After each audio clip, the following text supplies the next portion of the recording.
Day 14 of discipline trading होइन। So आज चाहिँ आज ठिकै छ, ठिकै भयो होइन। अब भिडियो चाहिँ टाइममा हाल्न पाइरहेको होइन, किनकि आफ्नो अब पर्सनल रिजन पनि छ, प्लस अब अलिकति माइन्ड पनि अलिकति ठिक ठाउँमा थिएन। अब साथीहरूसँग नभएर यताउता गर्दाखेरि पार्टी सार्टी गर्दाखेरि सो अब चाहिँ कन्टिन्यू नै गर्छु होला होइन, यसो चाहिँ छोड्दिनँ होला। सो ट्रेडिङ रिलेटेड के भइरहेको भने मेरो हिजो सेटअप एउटा लिएको थिएँ, त्यो सेटअपमा मेरो इन्ट्री एकदम ब्युटिफुल पोइन्टमा थियो होइन। त्यसमा चाहिँ मैले के गल्ती गरेँ भने लगभग 100 पिप्स जति मेरो टिपी के प्रफिट भएको थियो, त्यतिखेर चाहिँ मैले ब्रेक इभेनमा राखेँ, ठ्याक्कै ब्रेक इभेनमा टच गरेर टिपिदियो कि।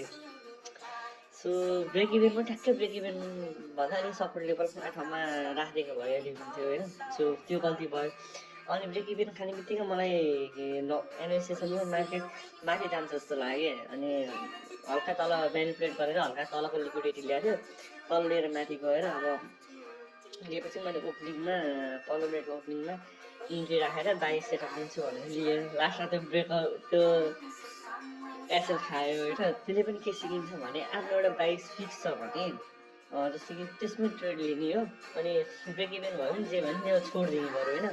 तर त्यो अर्को रिभेन्ज ट्रेड जस्तो अर्को डिरेक्सनमा लिनु चाहिँ त्यो एकदम नराम्रो डिसिजन हुँदो रहेछ। सो हिजो त्यो पनि बुझेँ। अनि त्यो लिएँ, अनि त्यसमा थोरै लस भयो। अनि पछि फेरि मैले अर्को नै इन्ट्री लिदिएँ कि सेलिङमा, त्यतिखेर फेरि अर्को सेलिङ इन्ट्री लिदिएँ। सेलिङ इन्ट्रीमा के भइदियो भने ठ्याक्कै मैले त्यो लेभलको जुन माथिको अलिकति अर्ली इन्ट्री पनि लिएँ होइन, अलिकति माथि नै इन्ट्री लिएको भए ठिक हुन्थ्यो होइन। सो अर्ली इन्ट्री लिएँ। अनि अर्ली इन्ट्री लिइसकेपछि चाहिँ मैले एसएल चाहिँ ठ्याक्कै त्यो माथिको टपमै राखेको थिएँ होइन। ठ्याक्कै त्यो इन्ट्रीलाई त्यो एसएल अलिकति एसएलै खाएर अलिकति 0.5% के अरे 0.5 पिप्स जति माथि गएर एसएल खाएर मार्केट सल्लाह टिपी। सो त्यही भएर दिनमा एउटा म्याक्स 2टा इन्ट्री ट्रेड लिने, त्योभन्दा 3टा इन्ट्री लिनु हुँदैन छ भन्ने बुझेँ। सो म तपाईँहरूलाई अब त्यो इन्ट्री चाहिँ अब अहिले देखाउन गइरहेको छु। So weight. सो गाइस यसमा चाहिँ के भएको थियो भने होइन, यसमा चाहिँ के भएको थियो भने मैले हिजो इन्ट्री यहाँ लिएँ होइन, यो लेभलमा लिएँ इन्ट्री। त्यसपछि मेरो मार्केट झऱ्यो, यहाँसम्म झऱ्यो होइन, यहाँसम्म झऱ्यो। अनि त्यसपछि मैले ब्रेक इभेन राखेँ होइन, break even sorry break even यहाँ 15 मिनटमा यो झऱ्यो होइन। के भयो भने यो लेभलबाट इन्ट्री लिएँ, यो लेभलमा इन्ट्री लिएँ। त्यसपछि यहाँ तल आएपछि मैले ब्रेक इभेन यहीँ राख्ने, राखेर ब्रेक इभेन टच गरेर टिपी हान्थेँ होइन। सो अनि मैले अर्को ट्रेड चाहिँ के गरेँ भने यत्रो तल झरिसकेको थियो, तल ब्रेकडाउनै भइसकेको थियो होइन, रिजन चाहिँ ब्रेकडाउनै भइसकेको थियो। अनि ब्रेकडाउन भइसकेपछि मैले चाहिँ के सोचेँ भने अब मार्केट जाने नै भने यो ठाउँबाटै रिभर्स भएर झर्छ भन्ने लाग्यो होइन।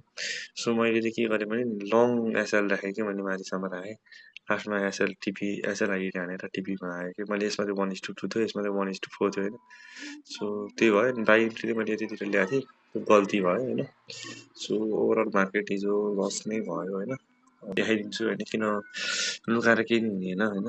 सो मेरो यो हिजो एउटा ब्रेक इभेन भयो, $1 ब्रेक इभेनमा झऱ्यो। त्यसपछि यो एउटा मात्रै इन्ट्री ल्याएको थिएँ, एउटा इन्ट्री कसरी लाग्यो कि यो होइन। तर हिजो मैले हावै ट्रेड गरेँ।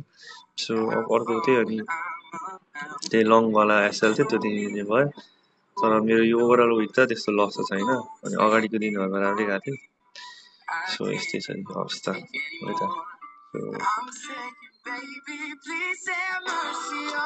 सो ढाँटेर के हुँदैन होइन, कहिलेकाहीँ लस पनि हुन्छ। तर हिजोकोबाट चाहिँ मैले धेरै कुराहरू सिकेँ। मैले हिजो ओभर ट्रेडिङ पनि गरेँ होइन। सो ओभर ट्रेडिङ गर्नु हुँदैन रहेछ, सिकेछु। सो आजको